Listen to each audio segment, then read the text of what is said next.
I want to talk a moment about what I believe are some practical things that you can do to stay calm in crisis. So here's what's going on.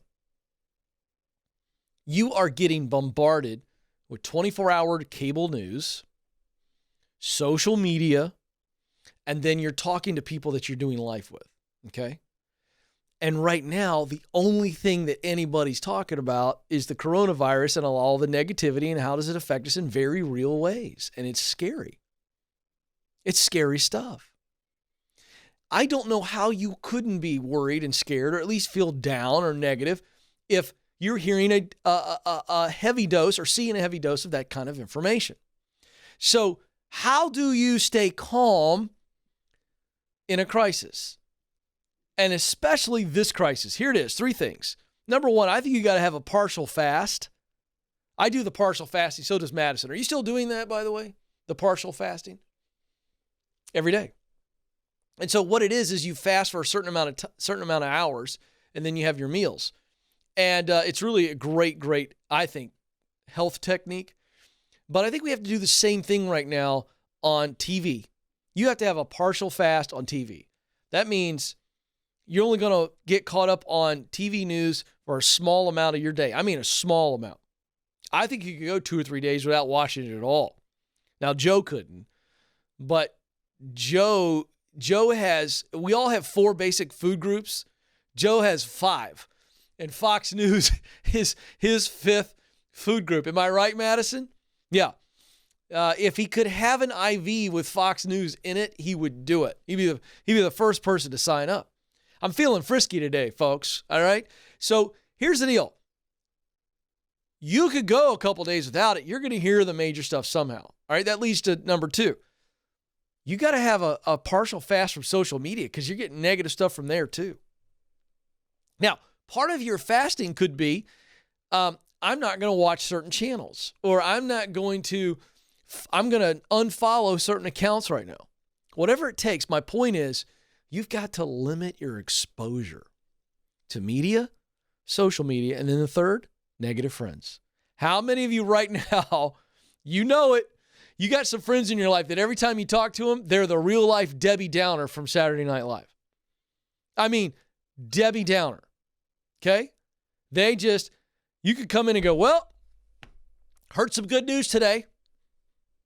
Mortality rates are dropping a little bit. Yeah, but did you see that the cases climbed? Our healthcare system is going to be overrun. Maybe true, may not. I don't know. We're seeing that threat. But you get my point. Just because it's true doesn't mean we got to dwell on it and tell everybody else. Hey, it's possible that the sun won't shine tomorrow. Well, how possible is it? Well, the latest report I saw was this, but this guy said this. Okay. Well, I'm telling you, the sun might not shine tomorrow. Did you hear me? It's those friends. And so I'm having a little bit of fun with this, but this is serious stuff. Because here's what we know. When we focus on bad news or negative thoughts, then they perpetuate themselves. You've heard me talk about this. I'm never going to stop talking about the reticular activating system. It's a real thing. Look it up. The more negative I focus on and I allow to stay in my head, then my brain goes and finds more and more evidence and pictures of that. And then the only thing I've got in my head is negative stuff. Then guess what happens? The chemical release, the stress chemical in our body goes bananas. And then it makes it worse. And so then that leads to anxiety. And then it's just this big hamster wheel of negative thoughts, lead to more negative thoughts, lead to more chemicals being released in our body, more anxiety, and it just goes and goes and goes and goes and goes and goes. And you can't do that right now. The people in your life, the people that are relying on you, they need you. They need you now more than ever. So you better limit the bad news. I didn't say stick your head in the ground, but I'm saying limit the bad news. Here's what's going on.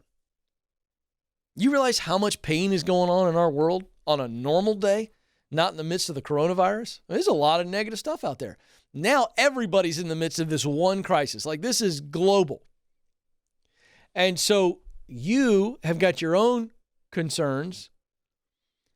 You've got your own pain that you're either worried about or that you're experiencing. And then you see everybody else's pain, and it becomes unbearable really quick.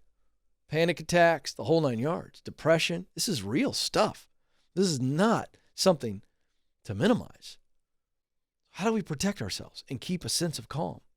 Focus on the positives, limit the negative that's being inputted into your head and ultimately your heart, and brace in the now. Brace. Whatever you got to do, survive. And the days are coming where you're going to thrive. That's how you do it.